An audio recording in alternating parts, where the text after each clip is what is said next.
good morning kapatid. Kalma muna po tayo sa mga maiinit na balita, 'di ba? Chill muna tayo dito sa aking handog para sa inyo. Hanggang saan aabot ang 200 pesos mo? Sa inflation ngayon, ewan ko na lang. Pero para sa madiskarteng housewife na nakilala ko po today, kayang iganchilyo ang 5 digits na kita kada buwan gamit lamang ang kanyang mga kamay, sinulid at bulak. O, diba? Ang tanong, crafty yarn? Kita tayo kasama ang owner ng Shallow Wish Handicrafts na si Nanay Regine. Good morning, kapatid! Good morning po.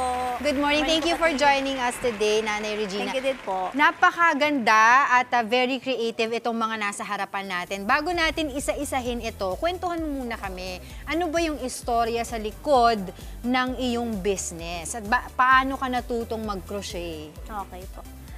Nung elementary po ako, meron na akong alam ng kakaunti lang, basic sa crochet. Tapos, 2017 kasi, nagkaroon ako ng baby girl. So, kami kasing mga nanay, ang gusto namin medyo kikay-kikay po yung mga... Oo, pag baby girl. Yeah, nag-start po ako sa mga headbands tsaka sa ipet. And then, 2020 or 2021 po, nag-start naman ako sa mga dolls. Ang galing Pero ano ba ibig sabihin nung ang tawag daw kasi dito, amigurumi dolls, tama ba? Opo, amigurumi dolls. Pwede bang dolls na lang? Pero ano po ba yung ibig sabihin? Actually po yung amigurumi dolls naman, Japanese term lang naman siya for crocheting dolls po. Ayun po. Pinaganda lang nila. So, nung nag-decide ka na mag-dolls, amigurumi dolls agad ang ginawa mo or may iba pang klaseng dolls ang ginawa mo? Amigurumi na rin po. Okay. So, ang tanong ating mga kababayan, ating mga kapatid, magkano yung naging puhunan mo sa ganitong klaseng negosyo? Okay po. Sa mga ganito po kasing kalaliit, pwede na po dito yung 150 to 200 pesos na puhunan po. Oo, kasi bibili ka ng mga... Bibili ka lang naman kasi ng hooks tsaka ng yarn, tapos onting bulak po. Yung mga ganito, magkano to pag binenta? Ito kasi napakaganda mga kapatid. Tingnan nyo po ito. Wala pa naman Pasko, pero pag Pasko na, pwede nyo na ito ilabas o ipang regalo, di ba? Kasi Belen siya, tapos meron pang... May Jesus pa nakasama. And if you can see all the details ng mga gawa niya, talagang sobrang antibay at saka talagang very creative. So pag ganito, magkano to?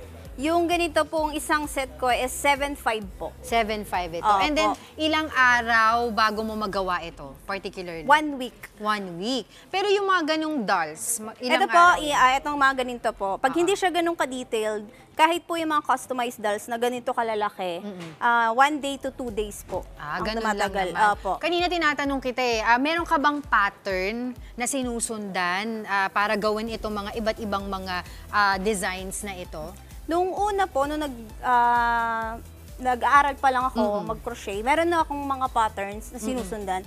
Tapos, ito kasi medyo matagal na rin po ako sa industry ng crochet. Ngayon po, nag-freehand na lang ako. Bali, kinakapa-kapa ko na lang siya pagka wala akong makitang pattern. Kasi galing naman! Utak lang! Pag may pattern, excuse po, pag may pattern kasi, mas mabilis kasi siya magagawa. Mahirap kasi. Pero ako lang iniisip ko lang paano, di ba? Pag freehand po kasi medyo matagal. Ito, ang ganda nito. Ang laki nitong nakita ko sa'yo dito. Ito ay flower bouquet. Diba? Ilang araw mo yan ginawa? 2 days. 2 days. 2 days. Ang ganda. Actually, ito kasi, mukha siyang flower, pero meron po kasi siyang twist dito. Talaga? Opo. Anong twist mo dyan? Pagka binaligtad po kasi siya, pag binaba mo yung niya, meron po siyang manika sa loob. Ang ganda naman! Ang ganda naman ng pasabog mo, Nanay Regina. Look at ito, pakita natin sa ating mga kapatid. How beautiful! Diba? Pakita po natin yung details, diba? Yung buhok, from the buhok. Tapos ito yung ulo niya na may mga flowers. And look at the dress. Diba? Ang ganda. Ilang days mo po yan ginawa? 2 days po. 2 days. So, magkano po yan kapag binenta? Nabenta ko po siya 2.5. Talaga? Medyo mababa, pero for me kasi, okay naman na. Hindi nga ibig ko sabihin, yung mga ganitong klaseng gawa, ito yung mga hindi dapat na tinatawaran sa market. Kasi talagang skills yung babayaran mo dito Tulad nga na sinabi mo, wala kang pattern na gamit dito habang ginagawa mo to. Ngayon, ang tanong dito, sino yung market mo?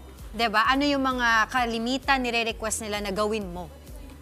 Ang market ko kasi online lang naman po ako. So, mas nare-reach ko yung mga mommy O kaya yung may mga girlfriend, boyfriends, mga pangregalo. nagkakapa-customize po. Pwede.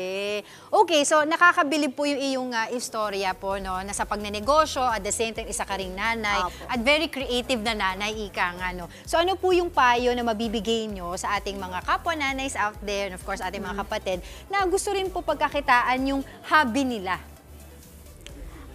Ang masasabi ko kasi as a mom po na hindi ako pinalad sa mga trabaho outside po. Nag-isip ako ng mga pwede kong pagkakakitaan pero hindi rin talaga siya na lumago. Ngayon, hindi ako nag-stop doon. Nag-isip naman ako ng ano kaya yung pwede kong gawin na alam ko na medyo magaling ako. Oh, So diba? kasi po, medyo magaling naman ako sa mga anik-anik. Totoo. So, So dun po talagang ako knowing your nag-focus. strengths, Opo. ika nga. Okay, sige. Sa mga kapatid natin na siguradong interesado na mag-order sa'yo, paano kanila makokontak? Pwede po nila ako i-reach out sa aking social media account, which is Regina Opulencia Rosca. Messenger po yon. And then, pwede rin po ako ma-reach out sa aking Facebook page, which is Shellwish Handcrafts po. Ayan.